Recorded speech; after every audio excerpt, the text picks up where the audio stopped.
আসসালামু আলাইকুম রহমতুল্লাহি ওবরকাতুহ। সম্মানিত দর্শক, গত ১৪ মাস ধরে ডক্টর মোহাম্মদ ইউনূসের অন্তর্বর্তীকালীন সরকার এই দেশ পরিচালনা করছে। দেশত তেমন কোনো সমস্যা নেই, কিন্তু পর্দার আড়ালে যে সকল সমস্যা পুরো বাংলাদেশকে কুঁড়ে করে খাচ্ছে এবং পুরো বাংলাদেশের যে অগ্রযাত্রা, সেই অগ্রযাত্রাকে স্তব্ধ করে দিচ্ছে। এবং এই সকল সমস্যার কারণে যে যার অবস্থান থেকে যে আর্তচিৎকার করছে, সে আর্তচিৎকারে নানা রকম ন্যারেটিভ চলে আসছে। বেশিরভাগ মানুষ বলার চেষ্টা করছেন আগেই ভালো ছিলাম, অর্থাৎ এই যে এখন যা কিছু হলো, গণ আন্দোলন হলো, তারপরে নতুন একটা সরকার এলো, আগের সরকার চলে গেল, তাদেরকে বলা হচ্ছে এখন তারা পৃথিবীর সবচেয়ে খারাপ একটা ফ্যাসিস্ট গ্রুপ, ইত্যাদি ইত্যাদি নানা কিছু। তো সেই যে ন্যারেটিভগুলো, সেই ন্যারেটিভগুলো জনপ্রিয় করা যাচ্ছে না, উল্টো সবাই বলার চেষ্টা করছেন আগেই ভালো ছিলাম, অর্থাৎ শেখ হাসিনার জমানাতে সবাই ভালো ছিল। আমি যথেষ্ট দ্বিমত পোষণ করি এই বিষয়গুলোর সঙ্গে, সেটা নিয়ে ভিন্ন প্রসঙ্গ, কিন্তু মানুষের মুখটা আপনি বন্ধ করতে পারবেন না। একজন রিকশাওয়ালা, একজন ভ্যান চালক, তিনি যখন রাজপথে চিৎকার করে বলছেন যে সকাল থেকে সন্ধ্যা পর্যন্ত রিক্সা চালিয়ে আমি 1500, 1600, 1700 টাকা আয় করতাম আগের জামানাতে, আর এখন সকাল থেকে সন্ধে পর্যন্ত সেই একই পরিশ্রম করে 200 থেকে 500 টাকার বেশি আমি আয় রোজগার করতে পারি না। 3 বেলা যে আমি নিজে খাবো, রিক্সার ভাড়া 120 থেকে 140 টাকা দেবো, দেওয়ার পরে যে আমি 3 বেলা খাবো আর গ্যারেজে ঘুমাবো, সেই অবস্থা এখন হচ্ছে না। কোনো মানুষ রিক্সায় চলতে যাচ্ছে না, কারো পকেটে রিক্সায় চলার মতো টাকা পয়সা নেই। এখন এই মুখ আপনি বন্ধ করবেন কোত্থেকে? সেই রাস্তার পাশে যারা ফল বিক্রি করে, পোশাক বিক্রি করে, হকার, যখনই কোনো একটা মানুষ, এখন তো মিডিয়াটা খুব একেবারে উন্মুক্ত হয়ে গেছে, হওয়ার ফলে কি হলো, সবাই সাংবাদিক, যার হাতে একটা ক্যামেরা আছে সেই সাংবাদিক, এবং সে এরকম একটা ভিডিও ফুটেজ তৈরি করে যেই নেটে ছেড়ে দিল, মুহূর্তের মধ্যে ওটা ভাইরাল হয়ে কোটি কোটি মানুষের কাছে এমনভাবে পৌঁছে গেল যে বাংলাদেশের প্রথম শ্রেণীর পত্রিকাগুলো, সেটা বাংলাদেশ প্রতিদিন হোক, কালের কণ্ঠ হোক, কিংবা ধরুন সমকাল অথবা প্রথম আলো, এখন সেখানে সিরিজ অফ রিপোর্ট ছাপা হলে যে প্রতিক্রিয়া হয়, তার সে এরকম একটা ছোট্ট ভিডিও বা একটি ফটো কার্ড, হয়তো দেখা গেল যে কোনো একজন অখ্যাত, এমনকি 8 পাস 9 পাস একটা মোবাইল যিনি চালাতে পারেন, সেটা তুলে ছেড়ে দিয়েছেন, এবং ওটা সামাজিক জীবনকে, রাজনীতিকে ভীষণভাবে প্রভাবিত করছে। এবং সেই প্রভাবিত করার মধ্যেই গত 14 মাসে 1 নম্বর যে ন্যারেটিভ দাঁড়িয়ে গেছে, আগেই ভালো ছিলাম, এই ন্যারেটিভটি। দ্বিতীয় যে বিষয়টি নিয়ে এখানে আলোচনা করব, সেটা হলো যেই লাউ সেই কদু। আগে যেরকম ছিল এখনও ঠিক সেই রকম। আগে কি ছিল? আগে চাঁদাবাজি হতো, তারপরে ছাত্রলীগ ছিল, তারপরে অবিচার ছিল, সরকারের দাপট ছিল, দুর্নীতি ছিল, অনিয়ম ছিল, শেয়ার মার্কেট লুট ছিল, ইত্যাদি সব কিছু। তো এর প্রেক্ষিতে যমুনা টেলিভিশনের একজন খুব জনপ্রিয় উপস্থাপিকা আছেন, নিকল। তো সেই ভদ্রমহিলা, তিনি একটা টকশো করেছিলেন, যার শিরোনাম ছিল যেই লাউ সেই কদু। এটা প্রায় 8-9 মাস আগের ঘটনা। তো ওটাও ভীষণ রকম সারা বাংলাদেশে জনপ্রিয়তা পেয়েছিল, এবং এটা বাংলাদেশের দ্বিতীয় ন্যারেটিভ, যেই লাউ সেই কদু। তো সেই যে লাউ এবং কদুর যে রাজনীতি, অর্থাৎ আওয়ামী লীগ জামাতে যা হতো আর ইউনূসের জামানাতে ঠিক সেম কাজটাই হচ্ছে, মানুষ কোনো পরিবর্তন দেখতে পাচ্ছে না। কিন্তু আজকের দিনে যদি তরতাজা খবরের কথা আপনি চিন্তা করেন, তাহলে নিকোলের সেই যে শিরোনাম, এটি পাল্টে গেছে। পাল্টে গেছে এই কারণ যে আওয়ামী লীগ জামানাতে আসলে মব ছিল না, অর্থাৎ আওয়ামী লীগের যে অপকর্মগুলো ছিল সবই এখন আছে, কিন্তু এই জামানাতে এমন কিছু ঘটনাগুলো ঘটছে, প্রশাসন, ঘুষ, দুর্নীতি থেকে শুরু করে সব জায়গাতে, যেটি আওয়ামী লীগ জামানাতে কল্পনাও করা যেত না। যেমন সচিব পদ, একজন সাবেক সচিব বা একজন খুব নামকরা সচিব, তিনি ফেসবুকে নিয়মিত লিখে যাচ্ছেন যে একটি সচিব পদে নিয়োগদানের জন্য টেন্ডার করা হয়, যে কত টাকা কে দিতে পারবে। আবার ডিসি পদে নিয়োগের জন্য ২০ কোটি ৩০ কোটি টাকা লেনদেন হয়েছে, এরকম অসংখ্য অভিযোগ মানে রীতিমতো ইন্টারনেটে, সামাজিক মাধ্যমে, এমনকি মূলধারার গণমাধ্যমে করা হচ্ছে। কারা এই টাকা নিয়েছে, কি করেছে, তথ্য প্রমাণ সহকারে বলা হচ্ছে এই ঘটনা যদি আওয়ামী লীগ জমানাতে ঘটতো, ঘটে না এই ধরনের কোনো ঘটনা, কিন্তু যদি ঘটতো তাহলে যারা এর হোতা তারা ৫ মিনিট ক্ষমতায় থাকতে পারতেন না।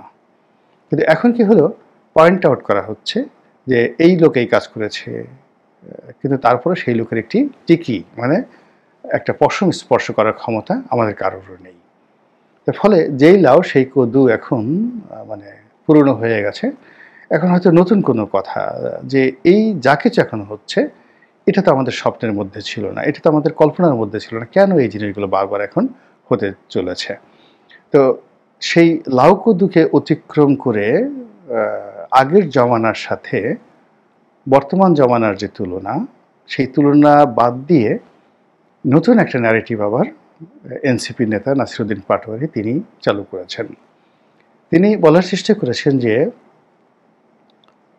জামাত এবং বিএনপি এই দুটো দল, একটা হলো লাউ আর একটা হলো কদু, মানে একই জিনিস। জাতীয় পার্টি এবং আওয়ামী লীগের সঙ্গে একটা সখ্যতা ছিল, তো তাদের একজনকে বলা হতো প্রিন্সিপাল অধ্যক্ষ, আর একজনকে বলা হতো গৃহপালিত। একজন নিয়োগকর্তা আর একজন নিয়োজিত, একজন মালিক আর একজন চাকর। ঠিক এরকম একটা ন্যারেটিভ আমরা শুনতাম আওয়ামী লীগ জমানাতে, গৃহপালিত বিরোধী দল। আবার জাতীয় পার্টির জমানাতে আসম আব্দুর রবের নেতৃত্বে বিরাট একটা গৃহপালিত বিরোধী দল তখন তৈরি হয়েছিল।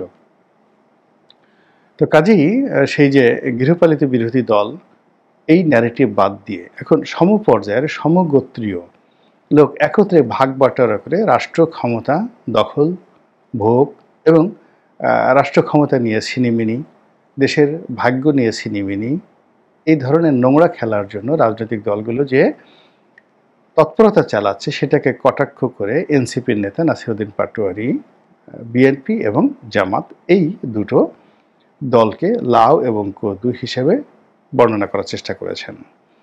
তিনি আরও যেটি বলার চেষ্টা করেছেন সেটি হলো যে এদের নৈতিক চরিত্র এক, এরা ভং ধরেছে, এরা ছং ধরেছে, এরা মাঝে মধ্যে বন্ধুত্বের ভান করে, মাঝে মধ্যে শত্রুতার ভান করে, মূলত আমাদেরকে বোকা বানানোর জন্য, লোকদেরকে প্রতারণা করার জন্য। এদের সঙ্গে অতীতে বহুবার বন্ধুত্ব ছিল, আবার এখনও তাদের বন্ধুত্ব চলছে, কিন্তু পর্দার আড়ালে দর কষাকষি করে ক্ষমতা ভাগাভাগি, সিট ভাগাভাগি ইত্যাদি কর্মকাণ্ড করার জন্য তারা যে তৎপরতা চালাচ্ছে, এটাকে নাসিরুদ্দিন পাটোয়ারি বলার চেষ্টা করেছেন যে বিএনপি এবং জামাত তারা লাউ এবং কদু মতো কাজ করছে, এবং আগামীতে যে নির্বাচন হবে সেটিও একটা এরকম লাউ কদু মাখা নির্বাচন হবে। এখানে যাহাই বিএনপি তাহাই জামাত, যাহাই জামাত তাহাই বিএনপি, এটাই হবে মূলত মানে আমি দামি স্বামী। আওয়ামী লীগ জমানাতে যে একটা রব উঠেছিল 2014 নির্বাচনকে কেন্দ্র করে, ওইরকম একটা আমির আমির সামনের যে একটা ভাগবাটোয়ারা নির্বাচন হবে, আমি দাঁড়াবো তুমি বসে যাবা, তুমি দাঁড়াবা আমি বসে যাব, এই যে ইত্যাদি যে কথাবার্তাগুলো সেই সময়টিতে চালু হয়েছিল, ঠিক সেই জিনিসটি আরও ব্যাপক আকারে আগামীতে হতে যাচ্ছে বলে নাসিরুদ্দিন পাটোয়ারি যে সতর্কতা জারি করছেন, তার প্রেক্ষিতে যখন আলোচনা তুঙ্গে, ঠিক সেই সময়টিতে আবার হঠাৎ করে দেখা গেল জামাত এবং বিএনপির মধ্যে আবার দূরত্ব শুরু হয়েছে। জামাত বলার চেষ্টা করছে আমরা লাউ হব না, বিএনপি বলার চেষ্টা করছে আমরা কদু হব না, জামাত বলার চেষ্টা করেছে যে আমরা সেই কোনো চাঁদাবাজের সঙ্গে, কোনো দখলবাজের সঙ্গে আমরা একত্রে কোনো রাজনৈতিক ঐক্য করব না, আমরা আমাদের মতো চলব। আবার বিএনপি বলার চেষ্টা করছেন যে ৭১-এর একটা পরাজিত শক্তি, তারা এই দেশের পুরো রাজনীতিকে শেষ করে দেওয়ার জন্য, রাজনীতিকে বিপথে পরিচালিত করার জন্য যে কাজকর্ম করছে এটা কোনো অবস্থাতেই বরদাস্ত করা যাবে না বা হবে না। তো এইরকম যে রাজনীতির যে বাহাস, অদ্ভুত অদ্ভুত ঘটনা ঘটে চলেছে। আর যে নির্বাচনের কথা আমরা ভাবছি, সেই নির্বাচনে দেখবেন যে লাউ রান্না করলে বা কদু রান্না করলে আমাদের দেশে ঠিক লাউ কদুর ঝোল বলেন, মানুষ যতটা পছন্দ করে তার চেয়ে লাউ তার সঙ্গে যদি ডাল দিয়ে রান্না করা হয়, এটা বেশ উপাদেয়। আবার লাউয়ের ঝোল যদি চিংড়ি মাছ দিয়ে করা হয়, এটা আমাদের দেশের খুব মানুষজন পছন্দ করে। তো এখন এই যে বিএনপির লাউ বা জামাতের যে কদু, তাদের যে তরকারি বা নির্বাচন, সেই নির্বাচনের মধ্যে দেখবেন যে চিংড়ি হিসাবে এগুলোকে বলা হয় আনাজি চিংড়ি, মানে তরকারি চিংড়ি, ছোট ছোট চিংড়ি।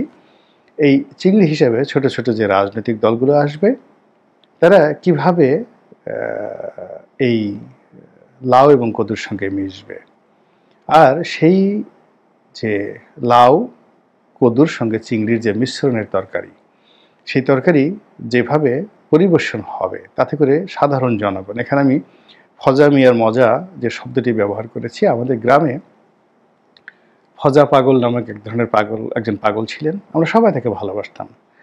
দুনিয়া তেমন কিছু বুঝতেন না। যে কোনো বাড়িতে গেলেই তাকে খাওয়া দাওয়া দেওয়া হতো। তো মানে যে যেভাবে, একটা শিশু যদি তাকে বলতো যে ফজা তুমি তোমার বন্দুকটা একটু দেখাই দাও, সে কাপড় উঠিয়ে তার বন্দুকটা দেখাই দিত। তো এরকম আর কি, সহজ সরল যারা মানুষ, যাদেরকে সহজে প্রতারণা করা যায়, তো যাদেরকে ধোকা দেওয়া যায়, যাদেরকে ঠকানো যায়, আমাদের দেশে তাদেরকে সাধারণত আমরা এরকম ফজা মিয়া বলে যাকে বলা হয় ঠাট্টা মশকারা করি। তো সেক্ষেত্রে আগামীতে যে একটা প্রতারণা নির্বাচন হচ্ছে, প্রতারণার যে একটা সন্ধি হচ্ছে রাজনৈতিক দলগুলোর মধ্যে, সেখানে আমাদের মধ্যে যারা সাধারণ মানুষ, আমরা রাজনৈতিক দলের নেতাদেরকে সম্মান করি, মর্যাদা দেই, তারা আসলে কতজন কিভাবে ফজা মিয়ায় পরিণত হব, এবং আমরা কিভাবে সেই লাউ কদুর নির্বাচন, লাউ কদুর জোট, সেই জোটের মধ্যে চিংড়ির যে মিশ্রণ, সেটা কিভাবে উপভোগ করব, সেটা আগামী দিনগুলোতে বুঝতে পারব। মহান আল্লাহ আমাদের সবাইকে হেদায়েত দান করুন এবং হেফাজত করুন। আসসালামু আলাইকুম ওয়া রাহমাতুল্লাহি ওয়া বারাকাতুহু।